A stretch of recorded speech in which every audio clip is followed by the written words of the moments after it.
ఇశ్రాయేలు సర్వ సమాజము సముద్రపు మధ్యను ఆరిన నేలను నడిచిపోయిరి అని రాసుంది లేఖనంలో. సామాన్యమైన క్రియ అదే. ఆనాడు ఇశ్రాయేలుకు తోడై ఉన్న ఆ దేవుడే ఈరోజు నీకు నాకు తోడై ఉన్న దేవుడు. ఆనాడు మోషే, ఇశ్రాయేలు సర్వ సమాజం ఎవరిని సన్నుతించారో, యెహోషాపాతు, హిజ్కియా ఎవరిని సన్నుతించి ఎవరి మీద డిపెండ్ అయ్యారో, ఆ దేవుడు ఈరోజు నీకు నాకు దొరికాడు. ఈరోజు నీకు నాకు ఆయనే దేవుడు. వారి దేవుడే నా దేవుడు, వారి దేవుడే నీ దేవుడు. సృష్టికర్త ఆయనే. ఇశ్రాయేలు సర్వ సమాజాన్ని నిర్మించిన వాడు ఆయనే, నన్ను నిర్మించిన వాడు ఆయనే.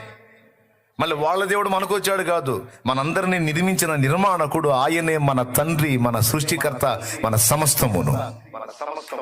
హల్లెలూయా, హల్లెలూయా.